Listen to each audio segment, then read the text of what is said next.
Welcome to Cloud Solutions Podcast, where we simplify the world of cloud technology, one episode at a time. Okay, so today we're diving into a topic that hits close to home for any business, really. Yeah. Disaster recovery in AWS. Yeah. And, you've given us this white paper from AWS, so clearly you're already thinking about this. Right. Wanting to keep your data safe. Absolutely. So that's a good first step, but we really want to break down how to apply all these concepts practically, whether you are completely new to this whole world of cloud disaster recovery, Yeah. or maybe you just need a little refresher. Absolutely. Because in the cloud, preparation is really, really essential. Yeah, We're talking about the difference between like a little hiccup right. and a potential business catastrophe. Right. Yeah. Absolutely. Like it's a big, big deal. Yeah, and the white paper jumps right into this idea of resiliency. So, what does that actually mean in this whole world of cloud computing? That's a great question because it's a word we hear a lot, Right. but it goes beyond just like, okay, are the systems running? Think of resiliency as building your systems to be able to rebound from almost anything. Okay. Crashes, outages, even like, those accidental clicks we've all made. Right. Everyone's done that, yeah. So we're talking about making our systems as close to invincible as possible. Precisely. Okay. And that's where this idea of the shared responsibility model from AWS comes in. Okay. They take care of the underlying infrastructure to make sure the client itself is resilient. But, and this is really important, you are responsible for what happens within that cloud. Okay. So your applications, your data, all of it, that's on you. So it's kind of like, I'm trying to think of a good analogy. Sure. It's like, renting an office space, right? Like the building management, make sure that the building is structurally sound. But I'm responsible for what happens inside my office. Well, exactly. And like for having insurance in case something happens. That is a fantastic analogy. Okay, good. I like that a lot. So we're ensuring that these systems are resilient, but we're really here to talk about disaster recovery. Right. Which I think, requires a broader Yeah, perspective than just that. totally. So what exactly is classified as a disaster in the cloud? Because it's not just a server momentarily going offline, right? I got it. Like how widespread does this? Yeah, it's a good distinction. Yeah. Because the white paper really defines a disaster as anything that prevents your workload, which is essentially your applications and all that, from doing their job. Okay. And it categorizes these disasters into three main buckets. Okay, let's hear them. I'm curious to understand like the scope Yeah. of what we're even looking at here. Yeah, so first we have natural disasters. Oh. Pretty self-explanatory, right? Right. Earthquakes, floods, hurricanes, Mm-hmm. those major events that impact a large geographical area. Okay, so like acts of nature. Exactly. Those are hard to predict. Very much so, yeah. What else? Next, we have technical failures. Okay. And these can range from something like a power outage at a data center to a complete software malfunction. These can happen anytime, anywhere, to anyone. So this is starting to sound a little bit more common Right. than I initially Yeah. thought. Yeah, for sure. It's not just about these, It's not just the big one. these large scale events, Well, right? Exactly. It could be much smaller, yeah. And then finally we have we can't forget the human element. Oh, right. Accidental data deletions, configuration errors, those Yeah. moments that can occur. Yeah, I think we've all been there at some point in our Oh, absolutely. in our tech journeys for Yeah, sure. Yeah, for sure. But this really highlights how a disaster can stem from a lot of different sources. Yes. Right, from major events to like those everyday mishaps. Exactly, and it really underscores why it's so critical to be planning for all these scenarios when you're working in the cloud, which leads us to, I think, another point that the white paper really clearly distinguishes, is this difference between availability and disaster recovery. So what's the distinction? Yeah, they're definitely connected. Yeah, they seem fairly similar on the surface. Yeah, for sure, but they're not interchangeable. Okay. So availability refers to kind of like the average uptime of your system. Okay. Think of it as a measure of how consistently your system is operational. Okay. Disaster recovery, on the other hand, focuses on how you recover from those significant disruptive events that we were just talking about. So availability is like making sure that like on a day-to-day basis, things are It's sailing. smooth sailing, whereas disaster recovery is like having a plan for when a storm hits. You got it. You got it. Yeah. You could have a system with 99.99% uptime, but still be completely unprepared for a major disaster. Okay. Disaster recovery is all about having the mechanisms in place to kind of rebound from those significant disruptions. So you need both for a truly resilient system. Exactly. Gotcha. Two sides of the same coin. Which is where business continuity planning Yeah. comes into play, right? Absolutely. Because that's kind of the overarching umbrella. the umbrella term, right? Yeah, and disaster recovery isn't just about the technology, right? Right. It's about making sure that your business operations can continue no matter what's thrown your way. So let's talk about, I guess, like the practical steps involved in business continuity planning, Okay. or BCP, as I guess the cool kids call it. Yeah, there you go. What are some initial steps to ensure that you have like a solid plan? Well, you can't really jump into disaster recovery solutions without understanding the potential impact of a disaster, right? Right. So that's where business impact analysis is really essential. You need to figure out how much downtime you can actually afford, the level of data loss that is acceptable, and of course the potential financial consequences, right? Right. Like what is this, like what could this potentially cost us? Yeah, exactly. If we're not prepared. It's all about getting very real about those potential consequences. So essentially like identifying our critical vulnerabilities and then the potential ripple effects. Absolutely. You got to know where it hurts. Yeah. Before you can, protect yourself. And once you've pinpointed those like pain points, then what? Well, then you can start evaluating your acceptable risk. Okay. And this involves weighing the likelihood of different disaster scenarios against the cost of recovering from them. It's about making informed decisions, right? Right. Based on your specific business needs, your risk tolerance. This is where I feel like it starts to get very, very real for businesses. Oh, for sure. Because you start to put numbers on things. Yeah, absolutely. It gets tangible and it can be a little scary. The white paper mentions RTO and RPO. Yes. Can you elaborate on those a little bit? Because I think those are important. Yeah. But maybe not everyone knows what those acronyms stand for. Absolutely. So RTO stands for Recovery Time Objective. Okay. And that's essentially the maximum downtime your business can handle before it starts, Right. experiencing some serious consequences. So how long can we afford to have our systems offline? Exactly. That's RTO in a nutshell. Okay. Now, RPO, on the other hand, that stands for Recovery Point Objective. And this one focuses on data. Okay. It defines how much beta loss is acceptable in a disaster scenario. Can you give us like a real world example? Sure. Just to kind of like illustrate how these concepts Yeah, let's make it concrete. work in practice. Okay, so imagine you're an online retailer. Okay. You're having a major sale, Black Friday, Cyber Monday, you name it. The worst time for something to go wrong. Exactly right. And then boom, you experience an outage. Oh, no. Your website goes down. Yeah. Your RTO would dictate how long you can afford to have that website down before the loss of sales.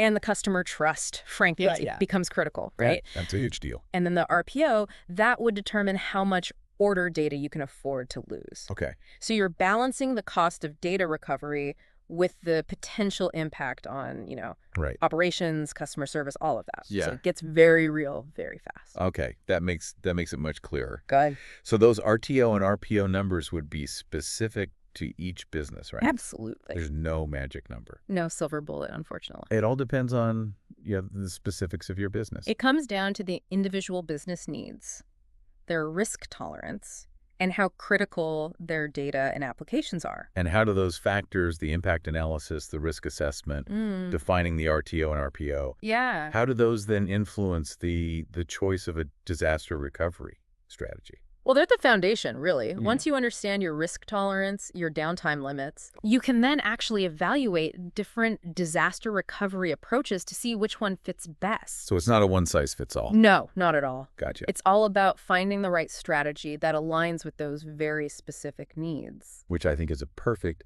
segue into talking about some of the disaster recovery strategies that you can implement within AWS. Because the white paper goes into detail about that. It does.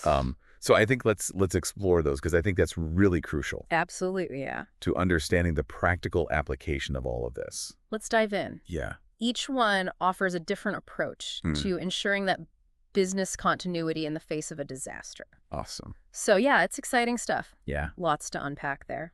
So the white paper, it kind of starts by emphasizing the advantages of recovering directly within the cloud. Okay. Which might seem obvious, Right. since we're talking about AWS here. Right, we're already there. Yeah.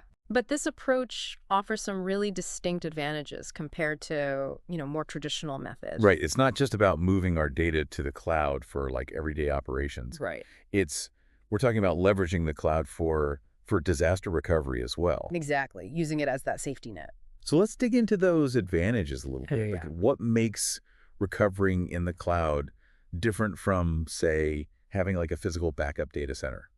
Yeah, so a primary factor is cost effectiveness. Okay. With a physical data center, you have all these substantial upfront investments, right? Right, the hardware. The hardware, exactly. Ongoing costs for the space, the equipment, the maintenance. Even if you rarely use it. That's the thing. You're paying for it whether you use it or not. Right. In the cloud, you benefit from this pay-as-you-go model. Right, okay. You only pay for the resources you consume. That's like that whole idea of cloud computing as a utility. Exactly. You pay for what you use, just like you do with electricity or water or whatever. Exactly. Spot on. But cost is only one piece of the puzzle. Right, sure. For sure. What else we got? So cloud-based disaster recovery also offers incredible flexibility. Okay. Imagine being able to spin up resources in different geographic regions within minutes. Right. That agility gives you so many options for dealing with, a whole range of potential disasters. Okay. From like really localized events to like these large-scale outages. And this flexibility, that ties into, I think, another point that the white paper emphasizes, which is the ease of testing. Yes, yes. Because with those traditional, physical data centers, testing your disaster recovery plan. It was a nightmare. Oh my God. Logistically, it was a nightmare. It was a nightmare. But testing is so crucial to make sure your plan actually works when you need it most, right? Right, exactly. And the cloud makes it dramatically easier. Okay. With AWS, you can literally simulate various disaster scenarios. Okay. And you can rigorously test your recovery procedures without all those headaches of physical limitations. It's like the difference between running a fire drill in a virtual world Yes. versus having to actually like coordinate a real-life evacuation. Exactly, with all the complexity. With all the logistics. And the cost. Let's not forget the cost. So it allows for like more frequent testing, right? Exactly. Which means that the team is more familiar with the procedures. Muscle memory, right. You want that muscle memory. Yeah, exactly. When something actually happens, you don't want to be pulling out the binder for the first time. Yeah, exactly. You want to be prepared. Be prepared. Okay, so we've established that recovering in the cloud offers, significant advantages. It's a game changer. In cost, in flexibility, in testing. Absolutely. Now comes I think, like the critical part of this. Okay. Which is choosing the right strategy. Okay. Because the white paper outlines 4 main approaches. It does. For disaster recovery in AWS. Right. We've got backup and restore, pilot light, warm standby. Multi-site active. Multi-site active. Yeah, the big one. The big one. That sounds intense. It is intense. But I think instead of just like defining each of these, let's kind of like think about when you might choose one over another. Okay, I like that approach. So let's start with like maybe the simplest one, backup and restore. Okay, so backup and restore. Yeah. It's a great starting point for many businesses. Okay. Because at its core, it's the foundation of any disaster recovery plan. Okay. Making sure you have copies of your data and applications stored safely somewhere. So this is like having that spare key, right? Exactly. Hidden somewhere safe. Exactly. You hope you never need it. You hope you never need it. But it's there if you do. Exactly. But the key here is that you need to know where it is, right? Right, exactly. It needs to be accessible. You can't just be, lost in the junk drawer.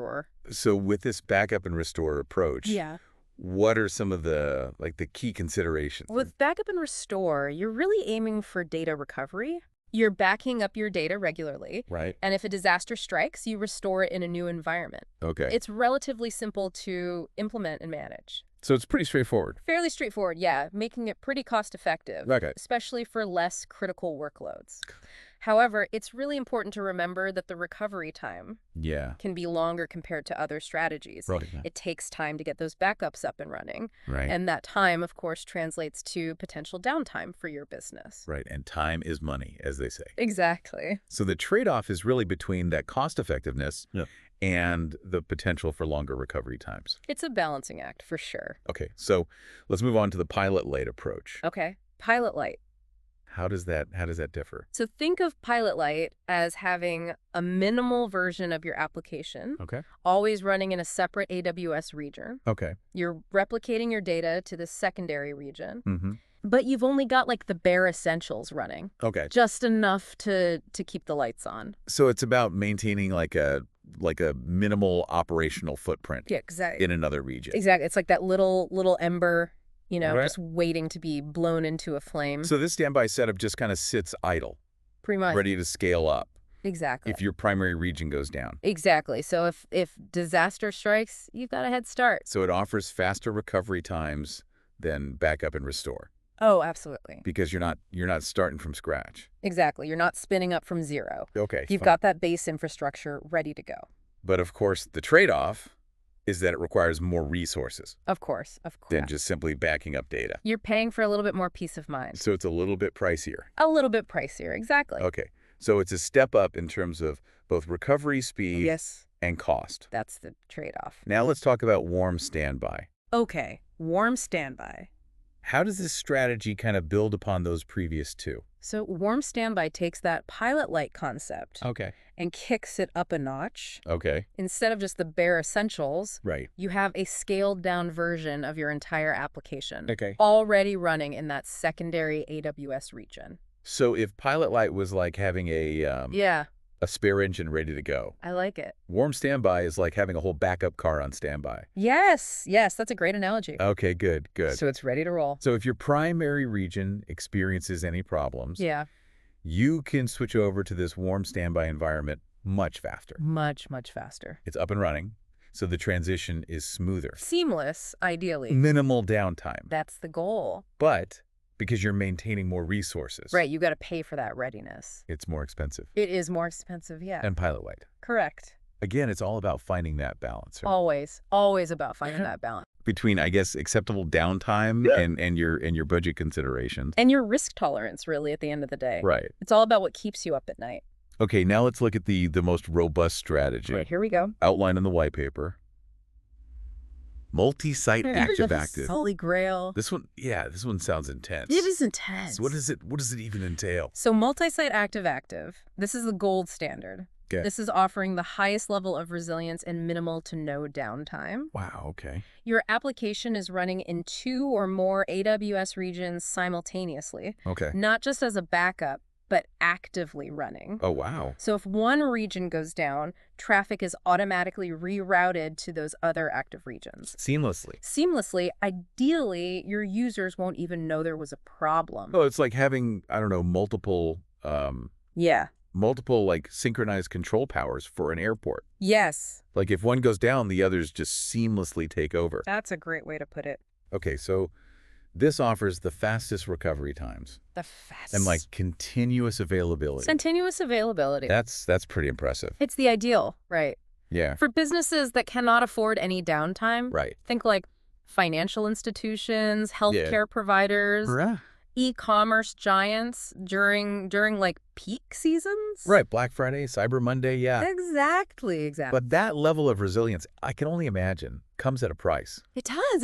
It's got to be pricey. It's the most complex and expensive strategy to implement. Okay. Requires really careful architectural design. So this is not something you just like, throw together. No, this is a well thought out plan. Yeah. Robust data replication mechanisms, Yeah. sophisticated traffic management solutions. So you really need to know what you're doing. This is expert level disaster recovery. Okay, so there's no one right answer. Nope. When it comes to choosing a strategy. It depends, right? It's really about evaluating your needs. What are your RTO and RPO requirements? Exactly. What's your level of acceptable risk? And of course your budget. And the budget always comes into play. Right, exactly. Because you could have the best strategy in the world. Sure, you could have the Fort Knox of disaster recovery plans. But if you can't afford it, you can't afford it. Exactly. It's all for nothing, right? Yeah, exactly. So you've got to weigh the cost of each strategy against the potential impact of downtime on your business. Right.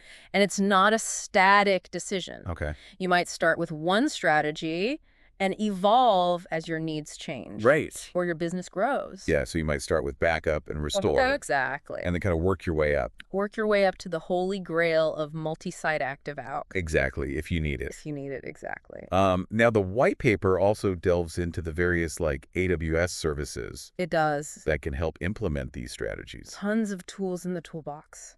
So many tools. AWS has you covered. Can you give us just like a lay of the land in terms of like the types of services that we should even be aware of? Absolutely. So let's start with the foundation. Okay. Backups. Right. Solid backup strategy is paramount. Right. Got to have those backups. Got to have backups. Yeah. AWS offers a bunch of different services to achieve this. Okay. From centralized backup management with AWS Backup to durable object storage with Amazon S3. Mm-hmm. You can even take snapshots of your data volumes using services like Amazon EBS. So this is all about making sure that you have copies of your critical data applications stored securely and accessibly. Securely and accessibly. That's the key. Okay, what about data replication? Ah, yes, data replication. Because you can have the backups. You can have all the backups in the world. Right. But if they're not in the right place... Exactly. They need to be where you need them when you need them. Right. Exactly. So data replication is that next critical piece. Okay. Having backups is great, but you need a way to get that data to your secondary AWS region quickly and efficiently. So quickly and efficiently. That's where services like Amazon S3 cross-region replication come in. Okay. Amazon RDS, read replicas, Amazon DynamoDB, global tables. So these services are like high-speedy data tunnels. Essentially, yes. Like ensuring that your information is like continuously flowing. Yes, flowing to that backup location. To the backup location. They keep your data synchronized across different regions. Okay. Ensuring that a recent copy is readily available if one region has an outage. So this replication is critical for minimizing data loss. Absolutely. And also like reducing that recovery time. Exactly. Time is of the essence. So it sounds like a lot of this is about redundancy. Redundancy is key. Right. And like that geographical separation. Geographical separation. To safeguard against like those localized disasters. You want to be prepared for anything. Now, beyond the data backups and the replication. Okay, so we've got the data covered. Yeah. You also need to consider how you're going to manage traffic. Traffic management, yes. If one of your AWS regions goes offline. Right, because if people can't access your application. Right, exactly. It doesn't matter how good your data recovery is. Right. You're still down. So imagine your primary region goes down. Okay, let's paint that picture. How do you then redirect users? Right. How do you make sure those customers can still, buy their widgets? Right. This is where services like Amazon Route 53 and AWS Global Accelerator become absolutely essential. So these are like intelligent traffic directors. I like that, intelligent traffic directors. Making sure that the users are routed to the right place. To the right place at the right time. Even if a whole region is experiencing problems. Exactly. It's all about that seamless transition. Okay, so it's not just about the data recovery. It's about the user experience. Yeah, it's about maintaining that online presence. Exactly. And keeping your business operational. Business continuity, that's the name of the game. That's brilliant. It's all connected. Now, one thing that the white paper really hammered home, and I appreciate this, was this importance of regularly testing your disaster recovery plan. Oh, absolutely. They weren't messing around with that. No, they were very serious about that. Yeah. And for good reason. Why? Why is that so important? Because testing is the only way to verify that your plan will actually work when you need it most. Right. Because you can have the best plan in the world. Exactly. It can look beautiful on paper. But if it doesn't work in practice... It's useless. It's useless. It's like having a fire escape that's nailed shut. Yeah, exactly. Looks good, doesn't work. So think of it as like a fire drill. Exactly. A fire drill for your cloud infrastructure. Right. Regular practice builds muscle memory and exposes any potential weaknesses in your plan before it really matters. And as we discussed earlier, AWS makes this testing process. Oh, so much easier. So much more manageable. Night and day compared to traditional methods. But where do you even begin with testing in AWS? That's a great question. Because it seems like there are so many potential disaster scenarios. There are a lot of what-ifs. Right. But it doesn't need to be overwhelming. Okay. AWS provides a range of tools and services that make testing a much more streamlined process. Okay. And remember, you don't have to simulate every possible disaster from day one. Okay, so start small? Start small, exactly. Right. Start with smaller, more manageable tests. Build up that confidence gradually. Exactly. Crawl, walk, run, it's the same idea. So what would be an example of like a simple test versus a more complex test? Okay, so a simple test might involve just recovering a single data volume from a backup. Okay. That allows you to validate your backup processes. Mm-hmm. Make sure you can actually restore data effectively. Okay. A more complex test might involve simulating a complete regional outage. Oh, wow. Okay. Forcing your system to fail over to your secondary AWS region. So you're really putting it through its paces. You're really seeing what it can do. Yeah. Seeing if you can handle the heat. So starting with the basics. Yes. And then gradually testing those more intricate failover mechanisms. Exactly. And scenarios. Step by step. Okay, that seems like a very practical approach. It's all about building that confidence. And I imagine like documenting these tests and their outcomes is crucial. Documentation is key. Always document. Yeah, because you need to know what worked, what didn't work. Exactly. And you need to be able to track your progress over time. Right. Identify any recurring issues. And it's not just for you. Right. It's for your team. It's for the team. It's for posterity. Yeah, for whoever has to deal with it. Exactly. You want to leave a good trail of breadcrumbs. Right, exactly. So future you will thank you. And potentially also for like compliance requirements, right? Absolutely. If you're in a regulated industry, Yeah. documentation is your best friend. Okay, so this is all about having not just a plan, but a plan that's been battle tested. Battle tested, yes. And proven effective. Proven effective. Yeah. It's about moving beyond theory and into real world application. Right, and I feel like that's what makes the cloud such a game changer. It is a game changer. For disaster recovery. It really is. Because you have that ability to test exactly so much more easily. And so much more cost effectively. Than you ever could have before. It democratizes disaster recovery in a way. Yeah. It makes it accessible to everyone. Now, beyond these like core aspects of backups, replication, traffic management, testing. Okay, we've covered a lot. We covered a lot of ground. What's next? The white paper also highlights the importance of detection. Ah, yes, detection. Which I feel like is something that we haven't really talked about yet. It's often overlooked, but it's so critical. Because you don't just want to be reacting to these disaster situations, right? Right. You want to be able to see them coming if possible. You want to be proactive, not reactive. Right. So it seems like proactive monitoring would be essential. Yeah, essential to this whole process. 100%. Yeah.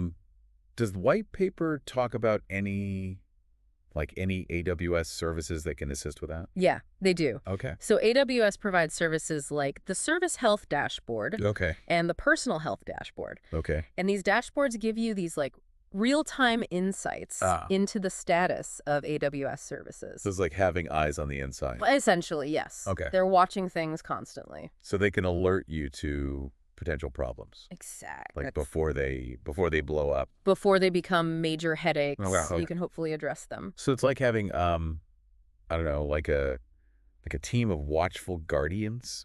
I like it. Monitoring your cloud environment 24/7. Yeah, they're always on duty. Ready to raise the alarm. Hit that big red button. At the first sign of trouble. Exactly. Okay, so early detection then. That can be the difference. Huge difference. Between a minor inconvenience and a major business disruption. Oh, yeah, absolutely. Think about it. Yeah. You get an alert that, let's say, a specific AWS service that you rely on is experiencing increased error rates in a particular region. Okay. Well, with that early warning, you might be able to reroute traffic, adjust your scaling settings, implement some other kind of mitigation. Right. Before your customers are even impacted. So you're not even playing catch up at that point. Exactly. You're staying ahead of the curve. You're not reacting to problems as they arise. You're anticipating them. So it's all about being proactive. Proactive. That's the key. Yeah. Be proactive, not reactive. And that level of, I guess, proactive monitoring combined with a really robust disaster recovery strategy. Yes. That, can I imagine, significantly reduce the impact absolutely of these events without a doubt on your business. Yeah, it's all about minimizing that downtime. Right. Minimizing the disruption. So you might not be able to avoid these things entirely. Right. Stuff happens. But it's about how quickly and how effectively you can respond. Exactly. It's not about if, but when. Right. And how prepared are you for that when? This has been incredibly, incredibly insightful. Oh, it's been a pleasure. I feel like we've covered a lot of ground. We've covered a lot.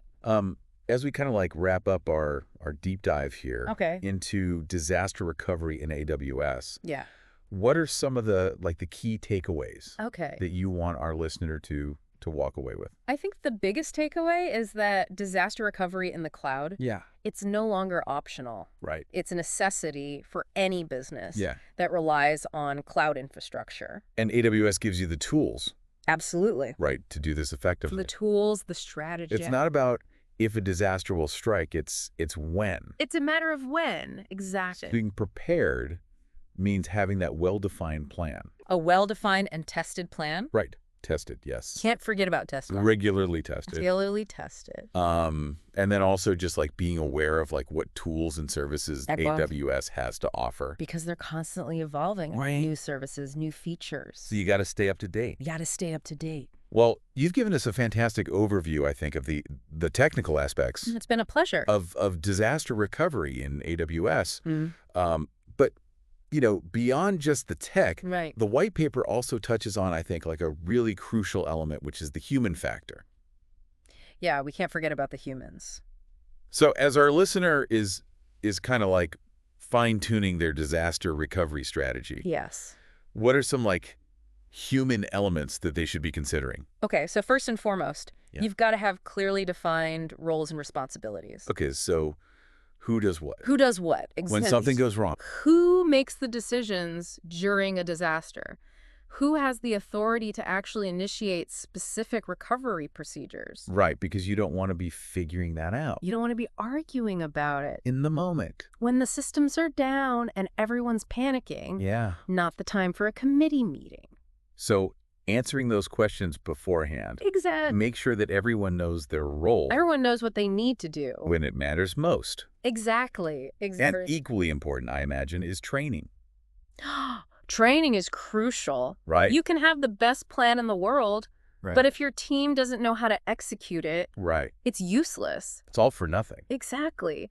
So your team needs to be familiar with that disaster recovery plan. They need to be comfortable executing it under pressure. Because even with like the fastest recovery times in the world, those minutes or even seconds can make a huge difference. Oh, absolutely. Every second counts in those situations. Yeah, sure. A well-trained team that can work together seamlessly under pressure. Yeah. That can be the difference between a minor disruption and like a major business setback. Oh, without a doubt. Absolutely. Well, as we conclude our deep dive here... It's gone so fast. ...into disaster recovery in AWS. Time flies. The message is clear. Okay, let's hear it. Plan for the worst. Yes. Hope for the best. Always. And make sure your team is ready for anything. Be prepared. Because in the cloud, being prepared is no longer a luxury. Nope.